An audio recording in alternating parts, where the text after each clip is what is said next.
How's it going, guys? Universe, back again with another video. In today's video, I'm going to be making a guide on War Thunder radars, radar missiles, etc. Pretty much everything to do with radars, especially at top tier. If you're looking for something more of like a lower tier, maybe like 10.0, etc., you've come to the wrong video. To be truthfully honest, this is mainly for top tier, where the missiles are extremely advanced, the radars are extremely advanced.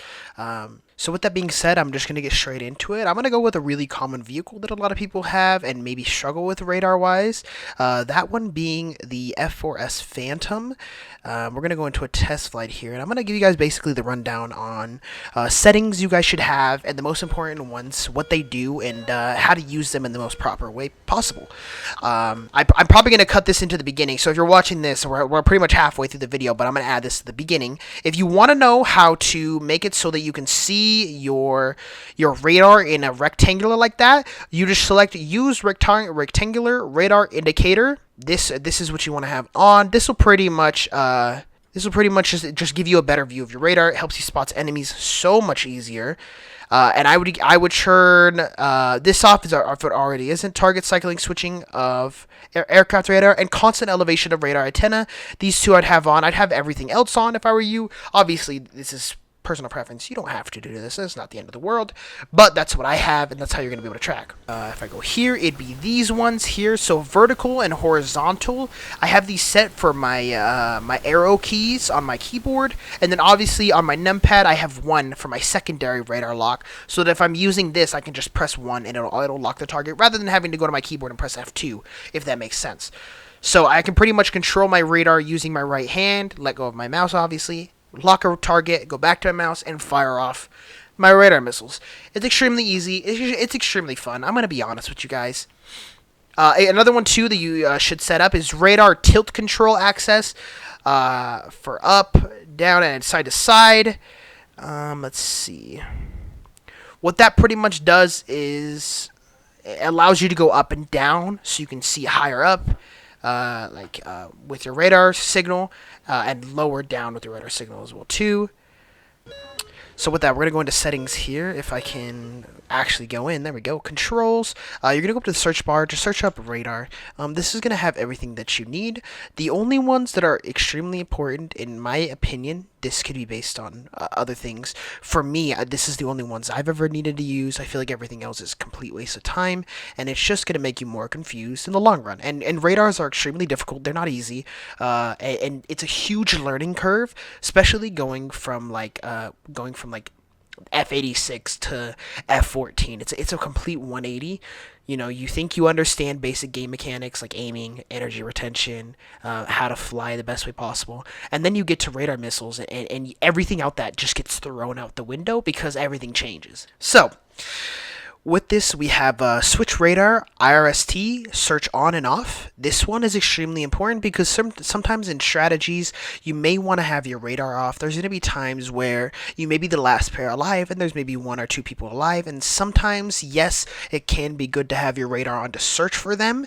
If you know that their radar missiles are better than yours, and you know what jet they're flying, sometimes it's best to have that off, and just to search for them using your eyes, because at any point that you turn that radar on, if their RWR goes off, you're pretty much saying, hey, I'm over here, by the way, to your right, to your left, behind you. You're giving out radar signals for free, and they can just know your position.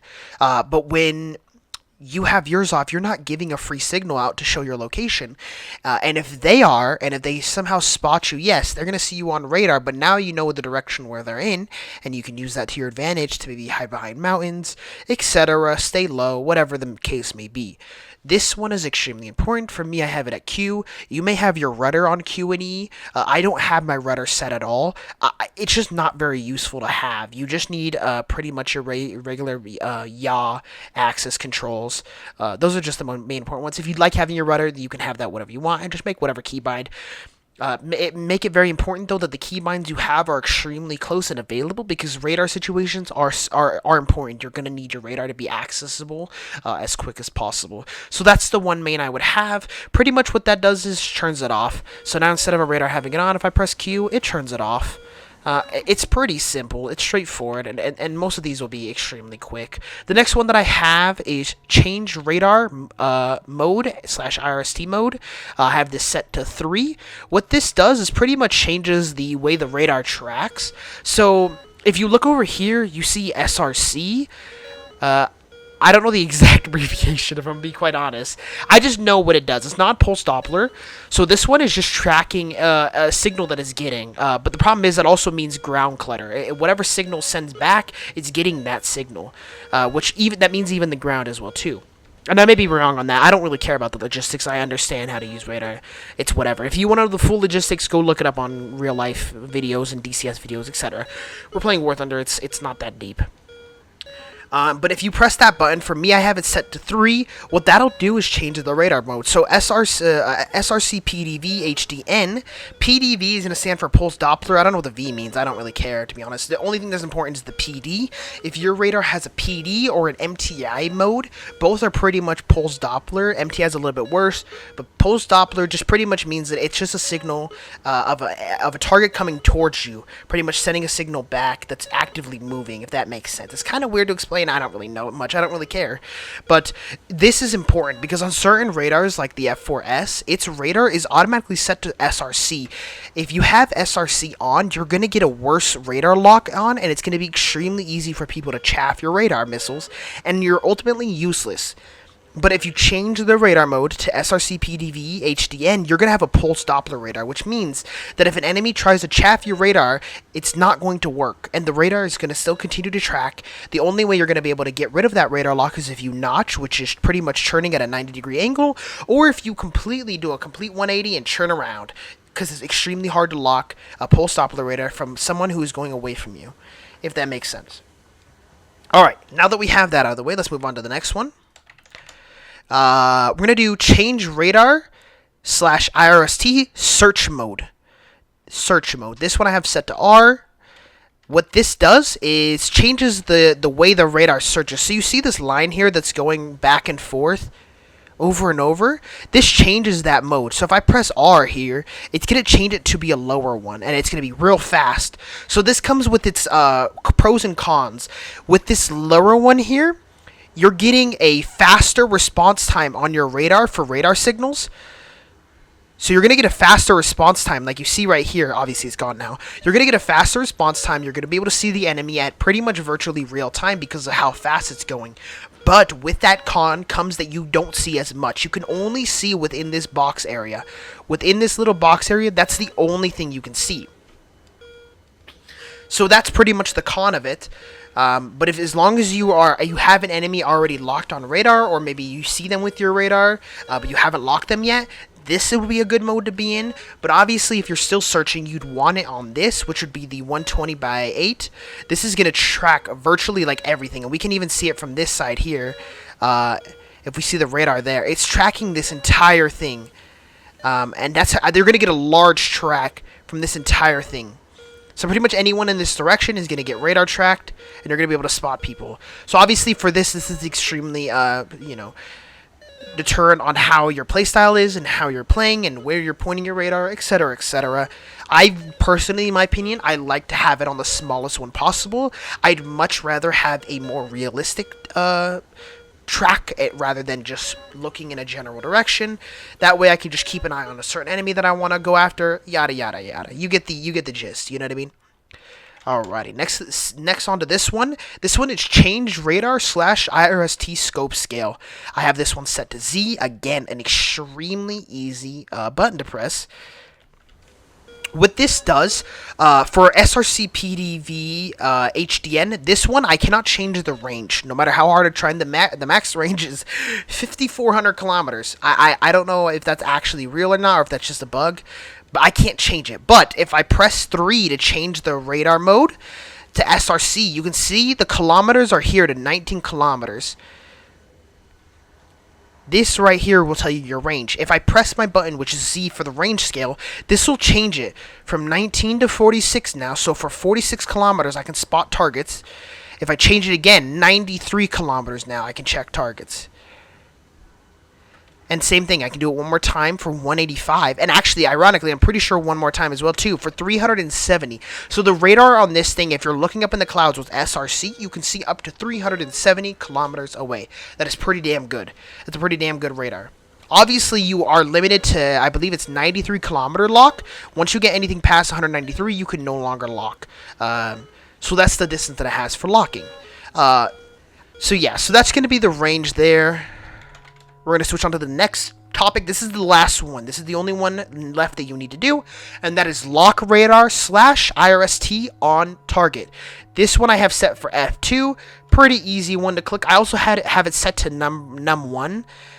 Because I have my, on my numpad, I can move my radar around. That's how I'm able to move, this. I have it next to my numpad, so that all I have to do is use my pinky to click, 1. Which also, not 1, 0.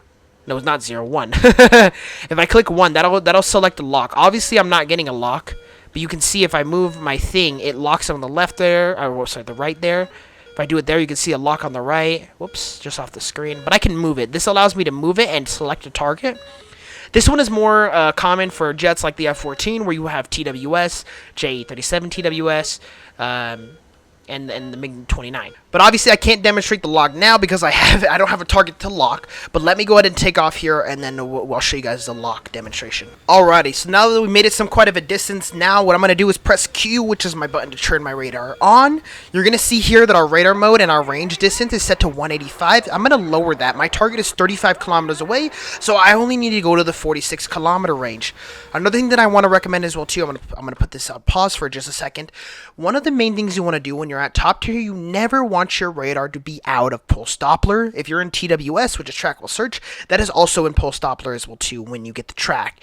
But SRC means that it's going to be a non-pulse Doppler track, which means if you have a target that has chaff and flares, they're going to chaff your missiles, and you're gonna just waste your missiles. There's no point.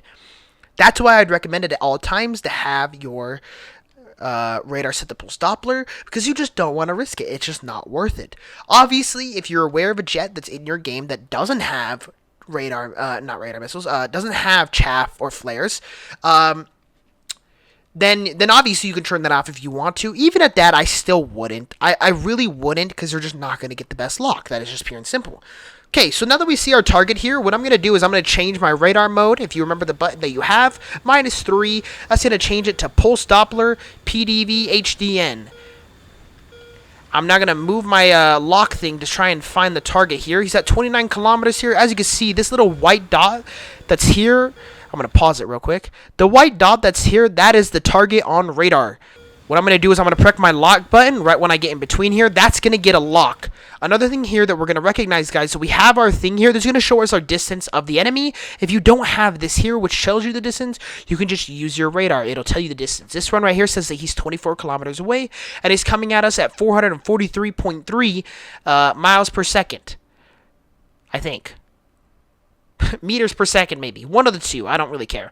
That one's not really as important, but this can help you determine whether or not it's a radar missile coming at you that you have locked, or if it's a player. If it's ever over 800, it's most likely a missile and a radar missile in the sky, or just an IR missile, one of the two. It's usually radar missiles.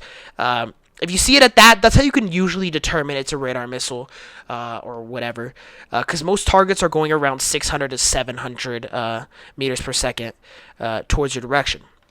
Now, with the F4S, you're going to have radar missiles of the AIM-7F. The AIM-7F is an extremely long range and extremely high maneuverability missile. So with that, your main range that you're going to want to fire this missile at is at around less than 20 kilometers. I'd recommend around 17 to 15 kilometers for your best case scenario, but in certain situations, you may need to use your radar at closer ranges, at around 10 kilometers or less. But I would never recommend firing off a radar missile if it's at 5 kilometers or less, unless you're extremely confident that that missile will go off the rail and hit the target. If you're not confident at all, you shouldn't fire it at all. You should prepare to dodge and prepare to keep your life alive. That's the end goal, is to stay alive and to get as many kills as possible, because you won't progress in the game with Silver Lions and RP if you die every time. So, with that being said, we're going to go back into here. We have our target locked here in Pulse Doppler HDN. Now that we have our target locked, we're going to go ahead and load up our missile here. It's pretty much just an IR missile. We have the button as well too. I also forgot to mention another thing here. There's a thing under the radar. This thing right here determines the location of where the target's going. That means the target is going this way. He's going this way. So he's going to be a little bit of an angle. If the target is ever going this way or this way, you never want to fire your missile off because your radar is going to get notched. Notching is where you're at a 90-degree angle where the pulse Doppler radar can no longer track a target. If the enemy is sideways, pretty much at a 90-degree angle, they're not going to be able to be tracked, which means your radar missile will fail and your radar will fail as well too, and you'll lose your radar missile. So there's no point. Another thing is too is if the enemy is going the other direction. If they're going up, if this thing here is going up, that means they're going the other direction. You never want to fire a missile in that direction ever. The only direction you ever want to fire a missile at if you have pulse Doppler is if the radar thing here is going down, which means the target is coming towards you. That means there's no way for them to dodge it by chaff. The only way they can dodge it is if they notch your missile, which is possible, but sometimes it's extremely difficult to do. Now that we get back on in here, we can see that our target is going a little bit sideways to us. We can either take the risk of shooting off the missile and hope the target come towards us, or they're going to continue going sideways and they'll notch our radar. With this, I'm going to take a second. I'm going to allow it to get in towards a range where it's churning towards me, because if I shoot off this missile and he notches my missile, it's going to be quite embarrassing since it's literally an AI player. Obviously, you can notice the kilometer distance. He's getting extremely close.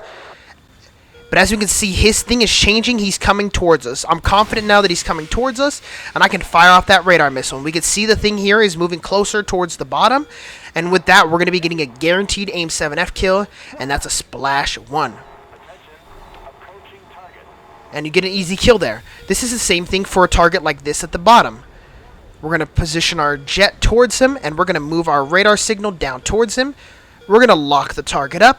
Position his distance, which means he's coming straight at us, which means I'm comfortable to fire off that radar missile, and it's going to be a guaranteed kill. We're going to give it a second here. We're going to watch it. Oops, how much is Jade out there? And that's a guaranteed kill every single time.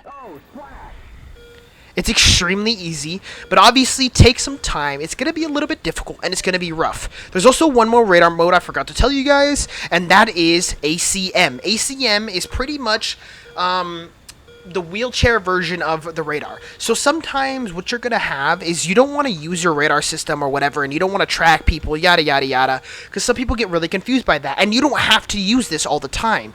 Another thing you can do is if you turn off your radar, for me it's Q, if you turn off your radar, and the way you do is you press your lock button, that'll start up an ACM pulse Doppler mode. If you change the radar mode, we can go to just regular ACM mode, which means non-pulse Doppler. I wouldn't recommend this to be in this position, but if you did want to, you can. We're going to go back to ACM pulse Doppler here, and this is pretty much just going to have a permanent lock thing, which means that if a target comes within this square, they will be immediately locked by our ACM pulse Doppler mode. I believe we can change the range here. We can't. Okay. So it's just stuck in this square. For some jets, like the F-14, which I'll show hopefully in just a little bit, after this game, I'll show you guys the F-14. You can change the radar mode to be like in certain directions. But for now, what we have is this. And if a target gets within this, obviously we've killed all the AIs, they will be immediately locked. This you can do, for example, in situations for, like, say for example, there's a target behind you, and you're both churning to go towards each other.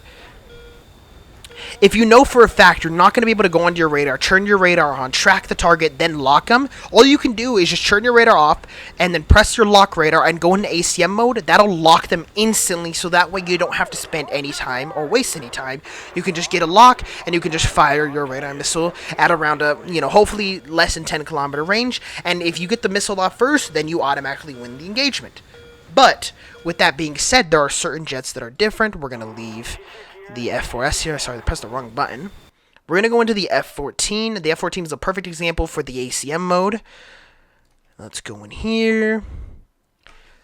By the way, I just want to mention, if you guys haven't already, hit that subscribe button. We're literally so close to 1,000 subs. We're only 300 subs away.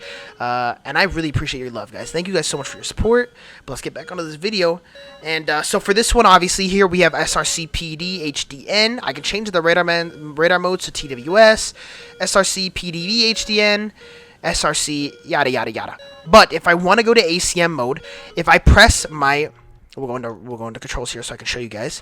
If I press my change radar search mode button while in ACM mode, this will change the lock border that I have. So now it's all the way down here. So if any player gets within this radius, they're going to be immediately locked.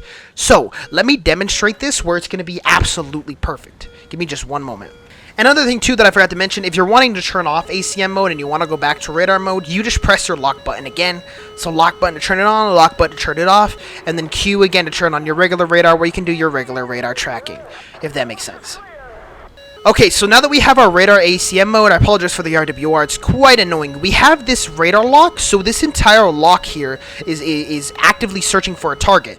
So if what I do is instead, if I press it one more time, this is going to make this lock. Do you see that, how far it is? This can be used amazingly. So say, for example, this MiG-15 here, if I churned, I'm obviously not within range, but just right there, I can get a radar lock on him. So, like, I'm going to stand over here. I'm obviously not stand. I'm going to fly over here, and I'm going to try and get a radar lock on him from in this direction, just with my ACM mode. So, hopefully I can get a lock. That'd be embarrassing if I missed. This allows me to have an extreme advantage, radar-wise, against all enemies. So, I can literally just turn my radar mode towards him. Boom, and I have a radar lock before I even face towards him. This allows me to get a radar lock straight away, and I can fire off a missile. Obviously, I'm in ACM mode, non-pulse Doppler, so there's no guarantee this missile is going to hit, and it explodes. That's why I would say not to have non-pulse Doppler on. You're going to want it on, because if at any moment that you need to fire a missile off, if they have chaff, your missile's gone, and it's a waste of missiles. There's no point. But for certain radars, this is where it's actually extremely valuable. If you're in a situation where you need to do a complete 180 on the target, you're going to have the first radar lock because of the simple fact that your ACM mode can go so high. So all I have to do is, again, wait for this target to come straight towards me. And I just do a complete 180 here. And I theoretically should get a lock, but obviously knowing my luck, I don't have them locked. There we go. But you should 90% of the time get a lock before they're even there. The reason why I didn't get a lock there is because that individual is sideways from me, so he's notched, so my radar couldn't track him there. Let's see if I can get another. So we'll do it on this guy here. I'll turn my ACM off. All I have to do is just face my radar. Look at that. I got a lock. I didn't even turn my jet towards him. I just turned my ACM towards him, and I have him locked. So certain jets are going to have this ability, and it's going to be extremely powerful. But obviously with that comes a little bit of mastering skills, and it's going to take a while because it's not easy. And all you have to do is just press your change radar range again, and that's going to put it back up to the square or even to this. In my opinion, I usually like to have this, but in rare case scenarios, sometimes you'll need this to get a radar lock on first, so that way you don't die to the radar missile first. Now, for those who are new to the F-14, and you're planning to get the F-14 Bravo, if you don't know what TWS is, I'm going to teach you guys what TWS is. This one's more of an advanced one for people that are at the further top tier end and that are playing not playing the F4S, etc., who are still trying to understand radar and trying to get better using radars. So for with TWS, it's pretty much a track while search, pulse Doppler mode. If I do a complete 180 here, and I put my radar track onto this MiG-15 here, if I rotate my screen here, if I can get a lock, there we go, it's going to put a border around this target here. The good part is, with this border, I can rotate wherever I want. Well, not wherever, just within my radar limits, and I can keep a lock on him, but he won't get an RWR ping. If you're not sure what the RWR ping, it's pretty much that loud, annoying noise that I always get in my videos that go bing, bing, bing, bing, bing, bing, bing. You'll hear it in just a second here because I'm going to go towards this SPSA, or the SPA, and it's going to go off. This pretty much signals that a target has you tracked. But with TWS, that doesn't send a track towards the target. It just pretty much sends a single, just like that. Obviously, now I'm getting locked here. That's the sound that happens when you have a target locked. But if you don't have the target locked, all they hear is a bing, bing, bing, which pretty much just tells them that there's a target that's actively searching, and their search is hitting them, but it's not locked onto them. So you hear that, bing, bing. That means the target has their radar searching for me, and it's bouncing off me, but they can't lock me yet until they have locked me, which goes bee. Anyways, it's annoying. But that pretty much tells you you're locked, and you're most likely getting fired on by a missile, and you should defend. But that's situational with the certain times that you'll need to. But most of this is extremely easy to learn. And once you've learned it, you'll start to realize why people love top tier. Because top tier is extremely difficult, but it's so much fun. Alright guys, so my mic is really scuffed right now. I don't know why. It's pissing me off. I'm so done with it. I'm not sure what's wrong. It's not my mic, it's more or less the wire connected to my mic. I think I need to get a new one. It's kind of shorting out. So yeah, I apologize. Pretty much basically to sum up the end of the video, it's all a learning curve. There's stuff to learn, like certain radars going to be different, and you have to just learn them. I'm just pretty much giving you the basic of just ACM, pulse Doppler, non-pulse Doppler, which radar missiles signal, etc., etc., etc., and just how to use the radar. I don't really go into further depth of like styles of using the radar and strategies to use the radar in real matches. If you guys want to see that, let me know in the comment section below.